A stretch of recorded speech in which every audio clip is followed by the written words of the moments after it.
এক নম্বর জান্নাতের নাম জান্নাতুল ফেরদাউস। আল্লাহ রাব্বুল আলামিন সূরা কাফের 107 নম্বর আয়াতে বলেন, ইন্নাল্লাযীনা আমানু ওয়া আমিলুস সালিহাত কানাত লাহুম জান্নাতুল ফিরদাউসি নুজুলা।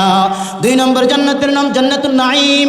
আল্লাহ রাব্বুল আলামিন সূরা হজের 56 নম্বর আয়াতে ঘোষণা দিয়ে জানায় দেন, ফাল্লাযীনা আমানু ওয়া আমিলুস সালিহাত ফি জান্নাতিন নাঈম। তিন নম্বর জান্নাতের নাম জান্নাতুল মাওয়া।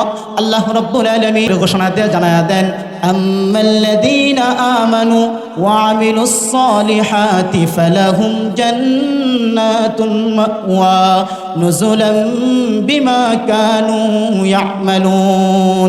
চার নম্বর জান্নাতের নাম হচ্ছে জান্নাতুল খুলদ। আল্লাহ তাআলা সূরা ফুরকানের 15 নম্বর আয়াতে জানায় দেন, কুল আযালিকা খায়রুন আম জান্নাতুল খুলদিল্লাতী বুইদাল মুত্তাকুন। 5 নম্বর জান্নাতের নাম জান্নাতুল আদ। আল্লাহ তাআলা সূরা বাইয়িনার 8 নম্বর আয়াতে বলেন, জাযাউহুম ইনদা রাব্বিহিম জান্নাতু আদনিন তাজরি মিন তাহতিহাল আনহার। 6 নম্বর জান্নাতের নাম দারুস সালাম। আল্লাহ তাআলা সূরা আনআমের 127 নম্বর আয়াতে বলেন, ওয়ালাহুম দারুস সালামি ইনদা রাব্বিহিম। 7 নম্বর জান্নাতের নাম দারুল মুকাম। আল্লাহ রাব্বুল আলামিন সূরা ফাতিরের 35 নম্বর আয়াতে বলেন, ফাল্লাযী আহাল্লানা দারুল মুকামাতি মিন ফাদলি। 8 নম্বর জান্নাতের নাম দারুল করার।